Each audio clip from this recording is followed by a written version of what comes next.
Today is Friday, August 9th. What to know today about the gun debate, big tech in Washington, and a new UN report involving climate change. Plus, a famous field gets a first-of-its-kind baseball game. Google Maps offers augmented reality directions, and 25 years of Friends. Welcome to the Newsworthy. All the day's news in less than 10 minutes. Fast, fair, fun, and on the go. I'm Erica Mandy. Thanks so much for being here. You ready? Let's do this. Well, it seems lawmakers do not plan to cut their vacation short to debate gun laws after all, but they do plan to make it a major issue when they're back on Capitol Hill next month. Senate Majority Leader Mitch McConnell told a radio station that the Senate will consider two things when it comes to gun control: expanded background checks and those red flag laws we talked about earlier this week, where a family or law enforcement can ask a judge to consider taking firearms away from someone they're concerned about. An assault weapons ban will likely also be part of this debate, since Democrats are pushing for it, but Republicans are less than enthusiastic about that one. Top Democrats were pushing to come back to Capitol Hill early to get something passed, but McConnell said this should not be rushed and it needs more discussion. Still, NBC News reports McConnell's openness to the idea of passing stricter gun laws is a fairly big change. He's pushed back on most gun legislation in the past. And earlier this week, the Washington Post reports President Trump also signaled that he'd be open to expanded background checks for guns, though the National Rifle Association, or NRA, told Trump it's not a good idea. And critics on the other side of the issue say he's all talk. So I guess we'll see what, if anything, happens when Congress returns in September. The White House has invited big tech companies to Capitol Hill for a meeting today. Think Facebook, Google, Twitter, Reddit, and Microsoft. The topic of conversation: the rise of violence and online extremism. The Washington Post reports the meeting is set to happen in private, so no cameras, and it's set to address how the companies spot and remove extremist posts online. Some say those types of photos and videos can lead to real-world violence. So far, the companies are not saying anything about this or even confirming this meeting, and it's not clear if the president himself will be there. Also from Capitol Hill, President Trump announced his new pick to be the country's top counterterrorism official. The AP reports he'll name Joseph McGuire as the acting director of national intelligence.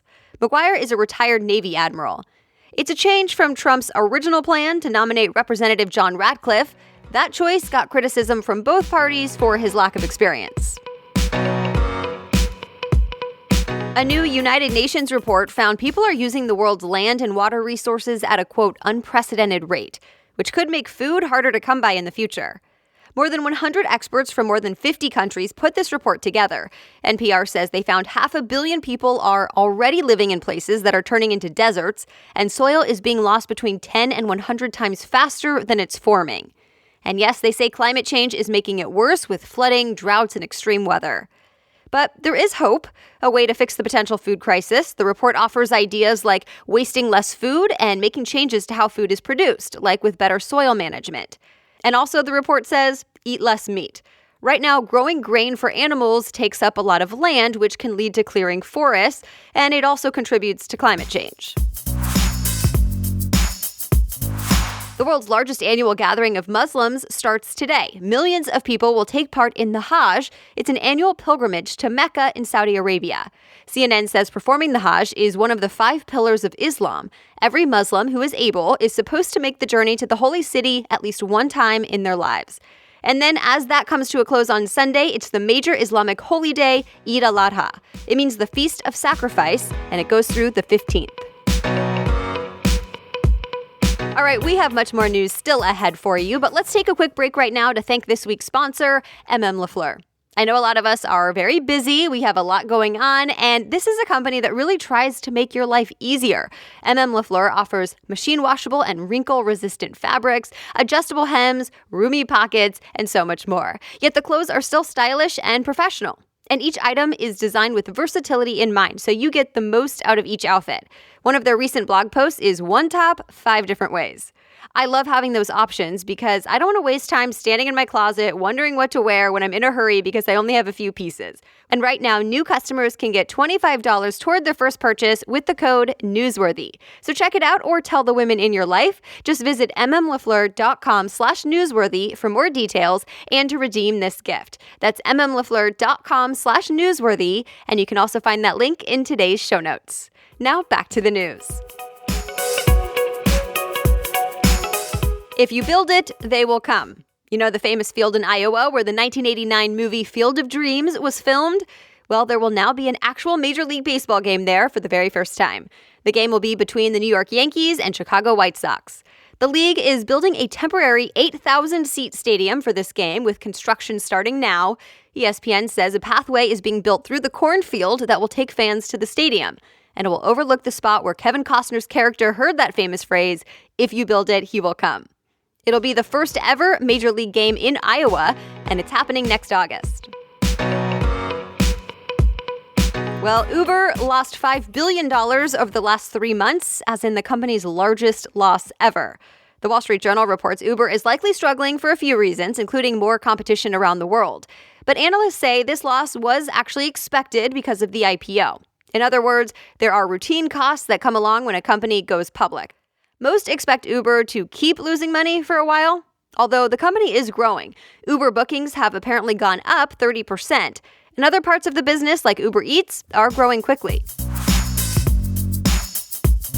More sidewalk robots could be coming. The food delivery company Postmates is expected to get the first ever permit to allow robots to roam in the city of San Francisco. The permit would allow the company to test up to 3 autonomous delivery devices for at least a few months. Engadget reports the Postmates robot is called Serve, and each one has a help button, touchscreen, and video chat display for customers to use. It sort of looks like a large cooler on wheels or enclosed shopping cart. It can carry up to 50 pounds, and the plan is for it to deliver food to homes and offices. And remember, Amazon recently deployed some robots on wheels for delivery in Southern California in a pretty similar test. The permit for Postmates, though, is still in the works, but it seems this could be the future of delivery. Google Maps is rolling out a new feature in the hopes of making walking around a new city a little easier. TechCrunch reports it's called Live View. It's basically walking directions, but with augmented reality. The feature works where Street View is available, so to use it, you open the Google Maps app, click Walking, and then navigate to Live View. It uses GPS, the phone's camera, and compass data to find out exactly where you are and how to get you where you're headed. Then it will lead you there with arrows and big street markers that look like they're right in front of you when you hold up your phone. It's available on Apple and Android phones that support augmented reality. It's been 25 years now since the popular sitcom Friends first came to the small screen, and now LEGO is celebrating with a Friends Lego set. USA Today reports the set is a mini recreation of Central Perk, the coffee shop from the show. The Lego set includes the famous orange couch, mini characters Ross, Rachel, Chandler, Monica, Joey, and Phoebe, and also a lot of other things because there's 1,000 pieces, like a coffee machine, menu board, and 2 TV studio light rigs. You can buy the set online and in Lego stores starting September 1st. It will cost about $60. By the way, in the past, Lego has also put out Stranger Things, Harry Potter, and Star Wars sets. And that's it for the news today. But before you go, I have 2 listener shout-outs. First, happy birthday weekend to Katie Corey from Oakland, California. Thank you for being a loyal listener, and I hope you have a wonderful birthday. Second, congratulations to Nita Jane and David Brandt. You both won the giveaway for voting for the Newsworthy in the People's Choice Podcast Awards. I will be following up with you today to send you your Amazon gift cards. And thank you to everyone who took time to vote and support the show. I am truly grateful. And if you did not win this time, do not worry. We have 2 more giveaways coming up over the next month and a half, so stay tuned for all those details. And in fact, Newsworthy Insiders, you'll be the first to know with a couple of extra benefits. All right, thank you so much for listening today. And as always, if you want to read more about any of the stories we mentioned, look for the links and sources in your podcast app or over on thenewsworthy.com. The Newsworthy is ready for you to listen every weekday by 4 in the morning. I'll be back with more news on Monday. Have a great weekend.